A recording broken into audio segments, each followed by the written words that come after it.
So, welcome back, analyzers. Welcome back, viewers. Thank you for tuning in again today. As usual, my name is Kay, and I have with me my co host, Talia. Again, Talia, do you want to say hello? Hey guys, welcome back. And today we have two returning guests with us. We have CJ. Say hello, CJ. Hello. And we also have Ade. Say hello, Ade. Welcome back, guys. So today, our topic for today's episode is about culture and tradition, and if they should be questioned or if they are sacred. So yeah, let's jump right into the topic.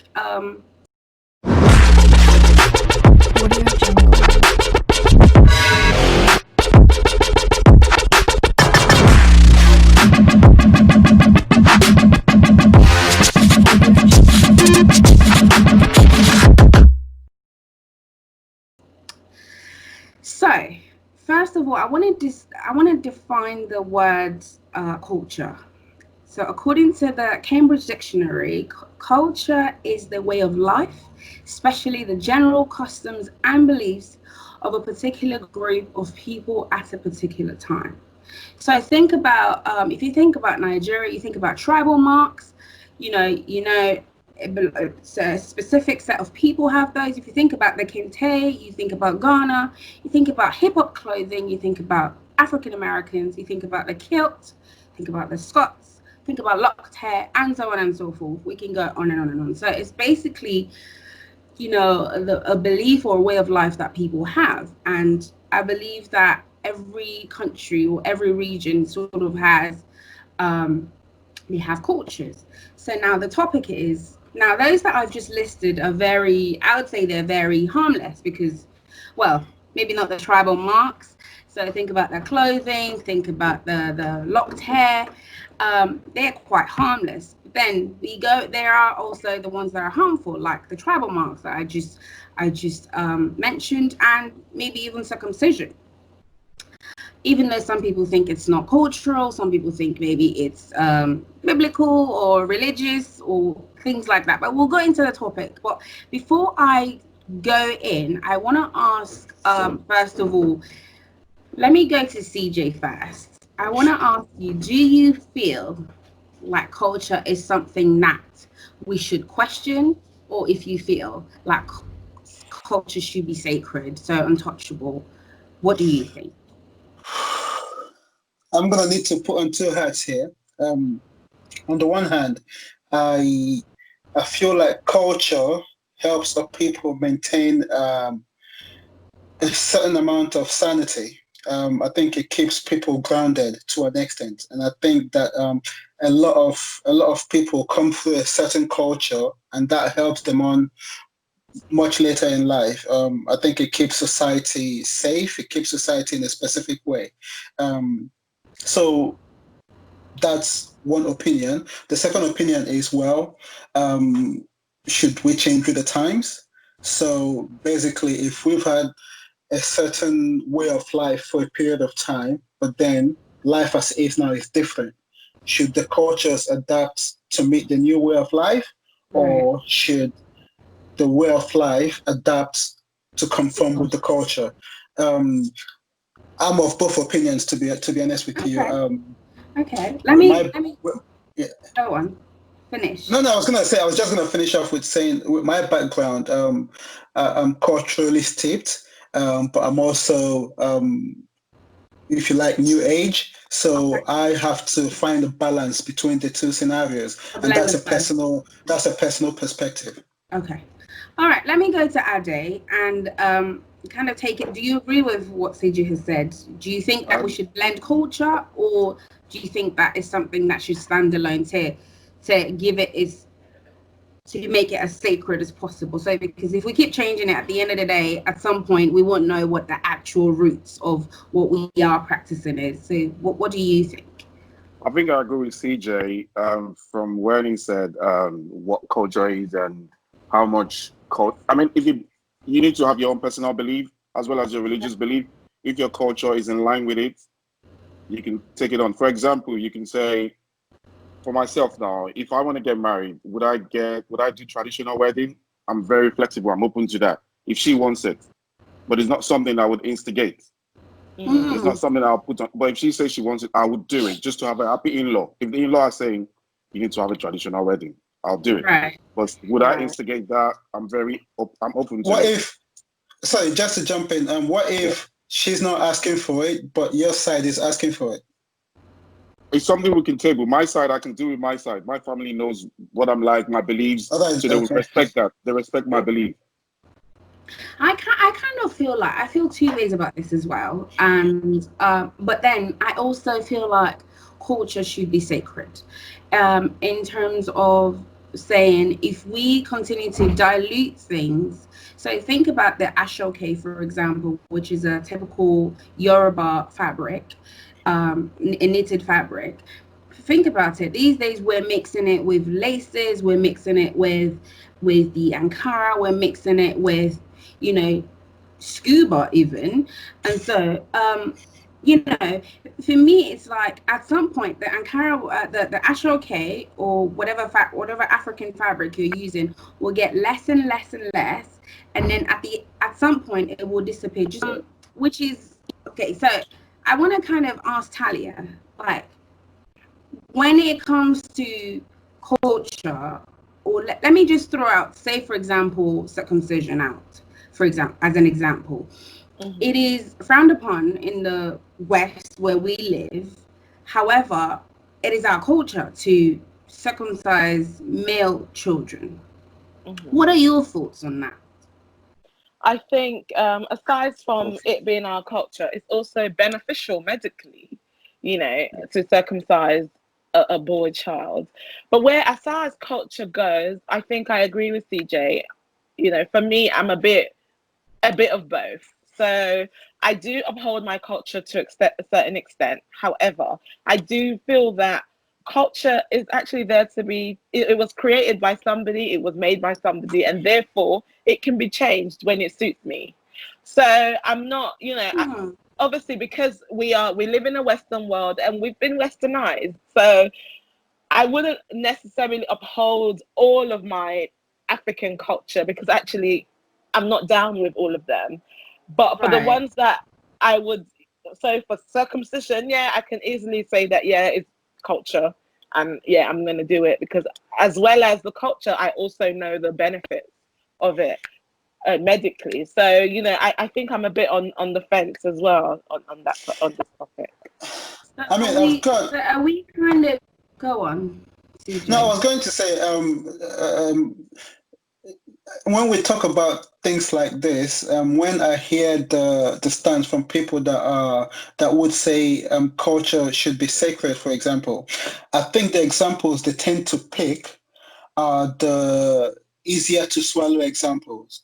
When you think about it, you know, you mentioned circumcision. That's a safe. That's minute. Yeah, that's that's a safe one. Yeah. No. I'm not saying it's not. I'm not saying it's. No. I'll give you an example. I don't know about the Yoruba system, but if you look at the Igbo caste system, for example, we have what they call Osu. Now that's a culture. It's where basically it's where some people are regarded as you don't really interact with them for historical issues. So they are they are known, right? And for example, somebody from over here going back to Nigeria could bump into a young woman. They could have a conversation. He wants to take things forward, and his family will say, "Oh no, you can't do that. Their family is this. This is what I mean." Now you would think, "Hang on, this is historical. This has nothing to do with this new age. Why can't two people sort of fall in love and make a future together?" Yeah, but they can't do that because traditionally, you know. Exactly. So when you have when you have conversations like this, and we talk about certain things shouldn't be touched or they're sacred, and you've got situations like that going on, you've got to ask yourself, well, should we really change tradition? Exactly. You're very correct on that. Yeah. I agree with you. I agree with you because I actually completely disagree with the caste system, where, you know, some people are regarded as superior to others. However, I still think that certain parts of tradition, and it boils down to what you've said earlier, that you pick and choose and you Yep. see what is beneficial to you. Is an individual choice. But I think that, let's say, for example, you and I so Ade and I, for example, are Yoruba people. The way that Ade the way that he practices his culture might be different to how I practice my culture. And Of so course. it might, say that again? I said, of course, yes. I mean, Yeah. And so I find like when we pick and choose, we kind of, maybe that I feel like the tradition kind of loses its essence. Okay, so I was reading something recently regarding a Caucasian woman who got married to a Nigerian man. And she was pregnant, and she was, when you're pregnant, your hormones are kind of raging, they're all over the place. And she was asking the question on a forum that I'm on. She was asking if it would be unreasonable of her to tell her husband to stop cooking his Nigerian food because they stink and it makes her sick. You see, then all of the hairs on my body kind of stood up, and I got really, really defensive because obviously that is what I'm used to. That is my culture. That is my food. That is, and so no. I spoke. I'm What sorry. I, I'm gonna have to I don't disagree think. with that. Sorry, CJ. Let me just address the pregnancy part of it.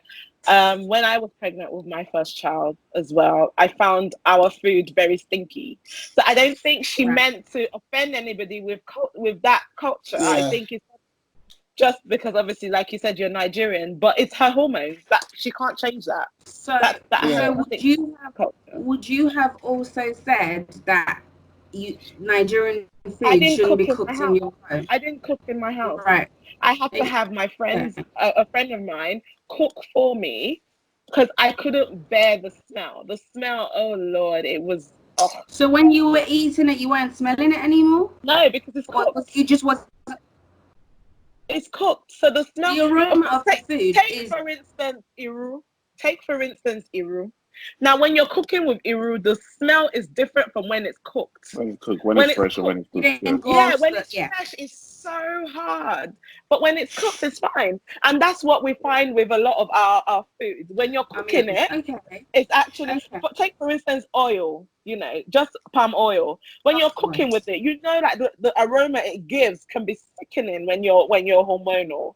But when it's cooked, it's actually not so bad. So a lot of the time when I was pregnant, not so much with my second, but with my first, I couldn't be around someone cooking African food. Okay. All right. Yeah, I mean, I was just gonna make that point that I don't think that was a cultural point at all. I mean, I think it just it could have been anything. I was overly defensive of my culture because it's not something that I can relate to.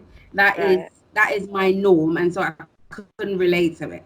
But then going back to it again, this same person came back and said that her mother-in-law was talking about the the first bath that a baby has, and that she's gone online, and this is too much, and blah. So it's the same person having another issue with the African culture.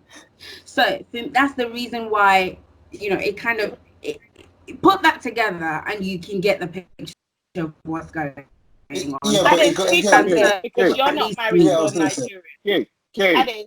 Just to add to what you're saying, I think there needs to be a bit of education. When you know you're marrying outside your culture, you need to educate them, give them much information. In Yoruba culture, if you give birth, there's always a first bath. They have to use the palm oil to wash.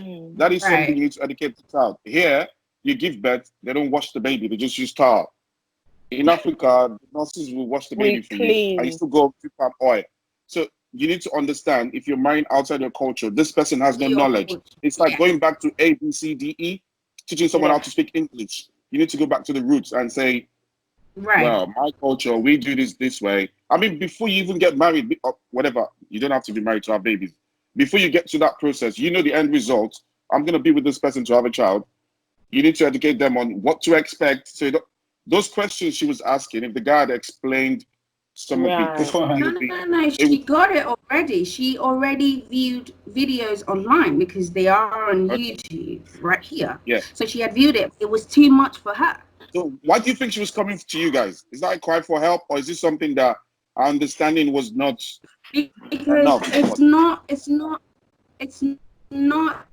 a it's not an African, it's a European one.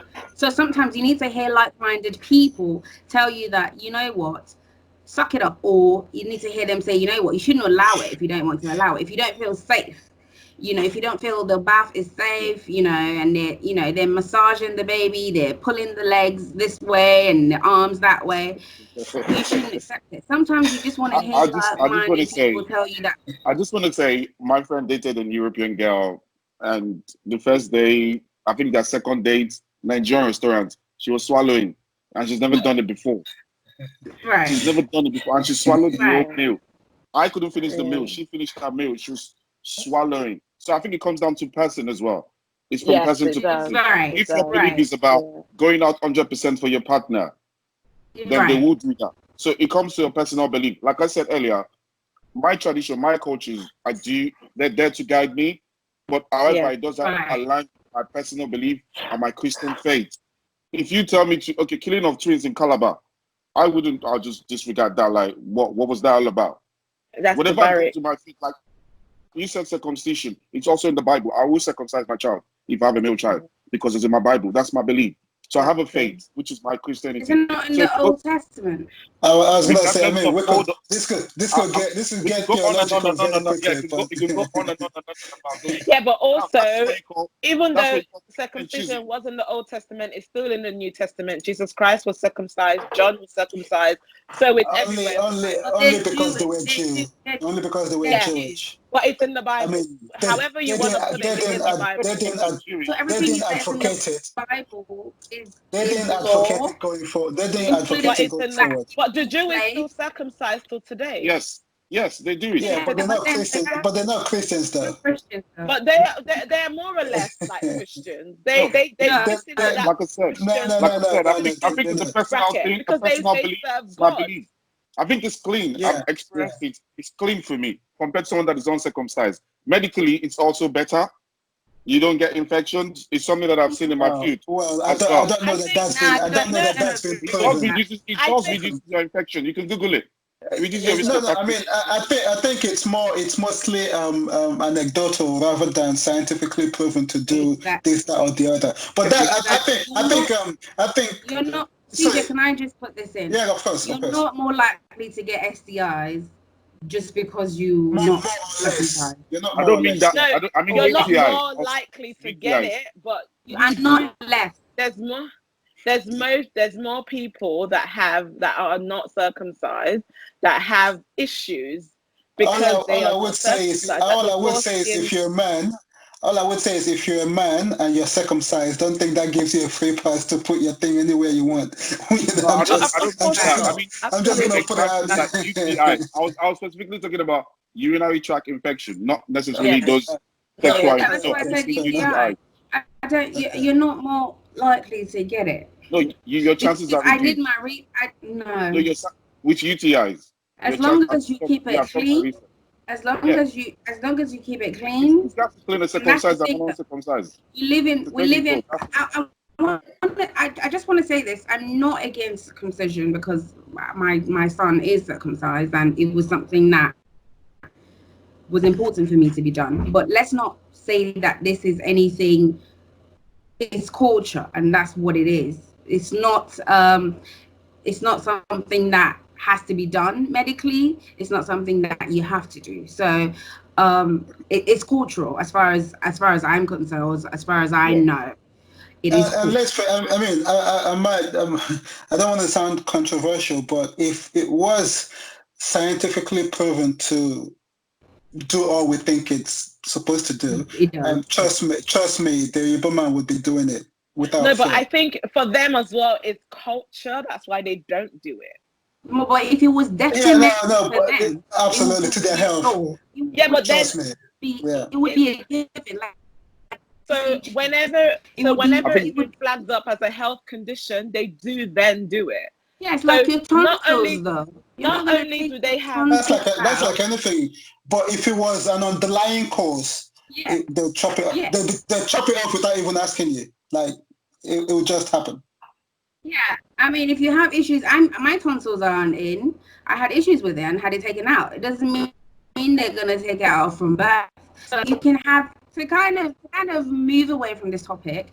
I think my personal stance on this topic is that, you know, and still within my stance, I'm still conflicted because I feel like once as a group of people, what were you saying? I was just going to say, you've said it all. It's personal. It's how much of culture you accept on, how much you're willing to take absolutely. on, how much you're carrying forward. I I'm sorry. definitely, I mean, That's I my feel like Okay. I feel like you can't The say reason- that the reason- food is sacred, and then you pick and choose. I don't think you can do that. Yeah, I think that's why I'm saying. That's why I'm Yeah, saying. but what I'm saying that's to why you, I'm when saying you say, within my stance. yeah, Within I was just stance, going to as add, it being individual, I still feel like once we individualize it, it loses the title of it being Absolutely. culture. Absolutely. It loses the essence of it. So I don't know where I stand. This is a topic that I'm very, I pick and choose as well. The fact that it's culture, the fact that it's culture. The fact that it's culture means it has to apply to everybody.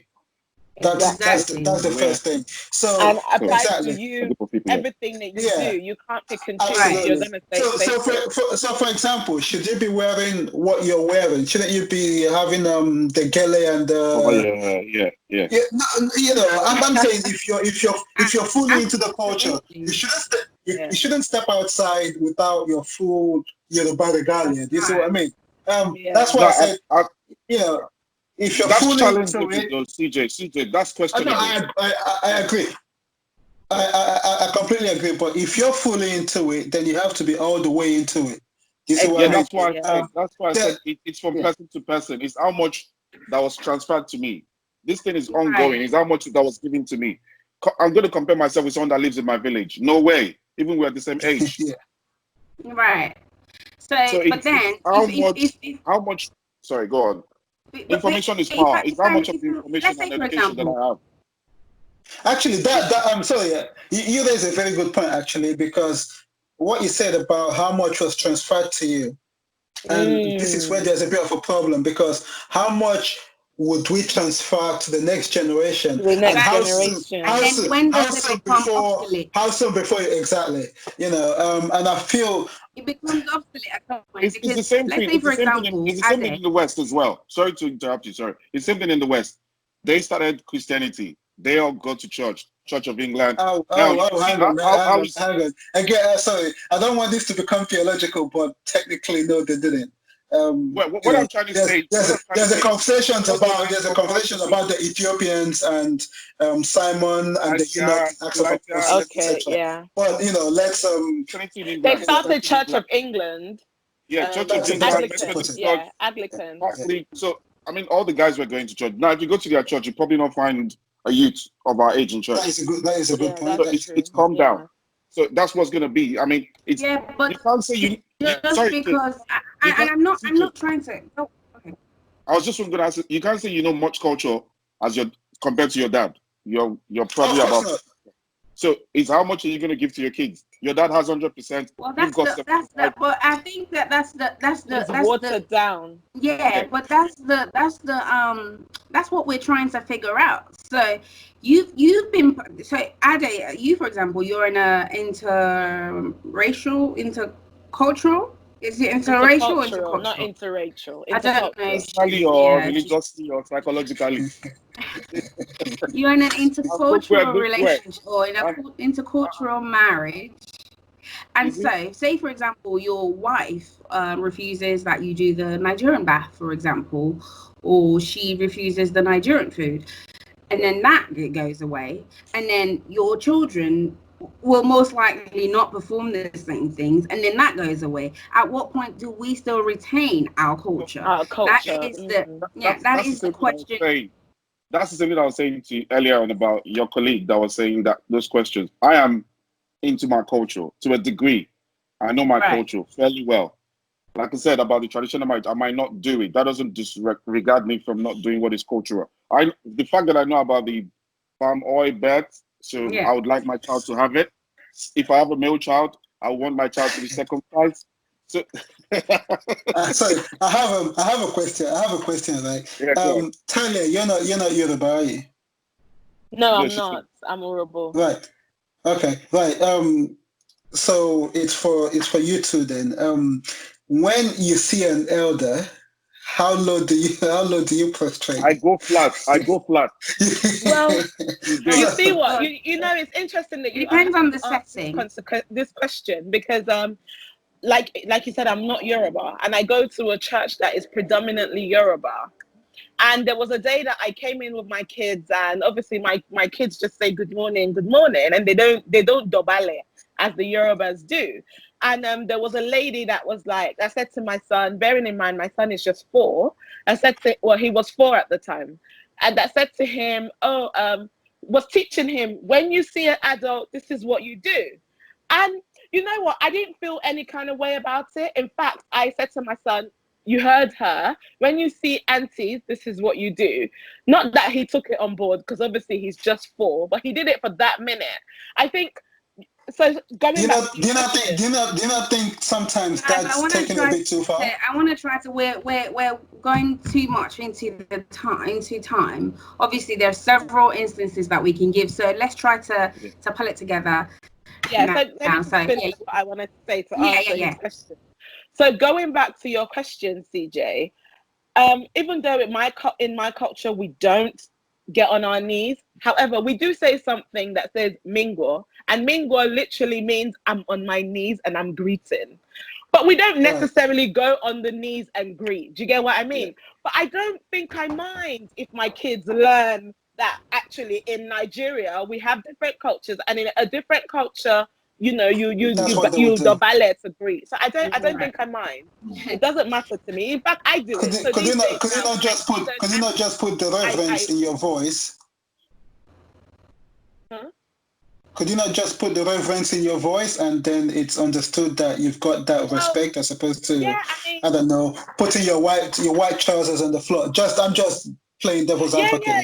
I mean, so now even when I greet, like in my culture, I've adopted the Yoruba way of greeting. So I kind of like do the little prostrate, even though in my culture we don't really do it. We're very Yoruba, we're very westernized kind of in our. Actually, no, we're very mannerless. Let me put it that way, because we don't do all this extra. Well, I wouldn't agree that that's mannerless. I wouldn't say because somebody's kneeling they have more manners than Yoruba people do. Yeah. That is not respect in the slightest. That's why I brought that example up, because there's a different culture would think that we're mannerless, and I think that for me, I don't really mind. I'm CJ, just to answer CJ's question as well. I mean, it treat out to I would, even if my partner is either Caucasian, white, or something, I will still do the post until they tell me to stop, which has happened in the past. Yeah. Right. That's me. It's just, this is how I would greet you. I might not go flat, but I'll like, good afternoon, sir. Yeah, you give it a little bend. Yeah, a little bend. Okay. And then they'll tell you, can you just stop doing that? I just wanna take this to just close round up to say that for me, hearing everything that everybody's had to say, I think that as long as it's harmless and as long as it is, you're fine with it, it is okay to be practiced. So it's an individual journey, it's an individual practice, but we're still at the same time. I still think that sometimes we just do, like we talked about the kneeling, for example, to greet in Yoruba. I don't really see it as a respectful thing. I don't see anything. Somebody can kneel down this minute and next minute tell you you're stupid. That's how I see it. That's not respect. I think culture. I do. It is culture, but it's meant to be a sign of respect, because you're leading elderly people. I I think might, regardless of how I, you want to see it, whether you say that somebody can kneel down for you 1 minute and then cuss you out the next minute, I yeah, think it does symbolize respect. However you want to see it, saying whether that, you feel that it's saying respectful that. or not, it I does just Right. want to symbolize play respect devil's because you're advocate. taking out your humility to kneel Can I down play for devil's somebody. You're advocate literally to what burying CJ have yourself said? out there to kneel down for somebody. That's Right. respect. I want to play devil's Okay. advocate to Okay. what CJ have said. I want to play devil's advocate to what CJ has said. I would respect my elders, yeah? But the question there is, even though we're Yorubas, if this old man was a gatesman, how much are you going to bend for him? Or if it was your driver? Right. Well, that's the point. That's the point. That's So it. Yeah. if you're showing your respect, it has to be across the board. Then an old So man. Where the problem is, that's you the can't problem. walk past that old man, right? And then go and prostrate in front of his ogre. Do you see what I mean? Like, No, I'm talking about you've got, this old man. This old man, you've got his paycheck in your pocket. Mm. It's your staff, it's your junior, that he's just right. your driver, it's your driver or your gatesman. How are you going to do it? That's my point. By the culture, you should do that for him as well. You Okay, should. okay. You should. Okay. I mean, Okay, but guys. that's To be the honest, point, though. because like in my profession now, even though I'm quite young, I have people that are younger, that are older than me, that are my juniors. And Yeah. to be quite honest, I do feel I some took kind of advantage. way to tell them what to do. Like I always try to, even though I'm a sister, I always try to call them, sister, just because they're older than me, because I'm trying to give them that respect. It's hard. It's a hard one, yeah. But the good thing about the Yoruba culture is you probably say Baba. You might call him equivalent Yeah, of dad, exactly. but not necessarily Yeah, but now you're just paying lip service to it because you know what you should No, do. you're not Just going to making that. frustrate. You're Right. just giving Yeah, a but he needs concession. to be paid. At the end of the day, Baba self needs to work. So if that's the Nah, only I can You get, can work and you can be still about kneel that at the life same and the time. balance for the Children man, still okay? kneel. So, Bala, there's a question. How many people No, don't no, no, Bala? no. You listen, have that same energy, right? If you're the balance for elders, that man right there, whether you have his paycheck in your pocket or not, give him that same respect, you know That's what? what I culture agree. is. Should That's give what him is. that I same agree with respect. you. I agree with you. But the respect, what an average Yoruba boy would do, or an average man, is calling Baba just because Yeah, that's no, what I get that. just Yeah, no, because I don't I get Baba that. for you, I cannot give you another sacrifice. It's like I can't give you all white, but I'll give you cream. Like I can't have all white, but I'll give you cream material. Yeah. Baba, Yeah, Baba. okay. Yeah. Baba, but you will not say Yeah. good morning to your driver. All right. Baba, it's not your on the phone too. You can't say good So morning, we sir. kind of all. I think that to bring this to a close, we all kind of agree with the same things. We all pick and choose. It will be very difficult to live in this society. And I have a 60-year-old lady on my team. For me to kneel down and say, "Oh, good afternoon, ma," it'd be very difficult for us to practice our culture outside of where it is the norm. And so we definitely have to pick and choose, but still do not forget your culture, guys. Make sure you practice the ones that you can and pass them on to the future generation.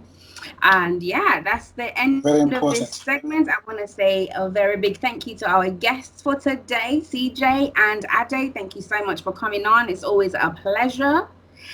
Thank you, Talia, again, coming on as usual. Thank you. Having minds, analyzing it. We'll catch you guys next week. Don't forget to tune in, same time, 4 p.m. Have a nice week. Bye. Take care now. Bye. Bye.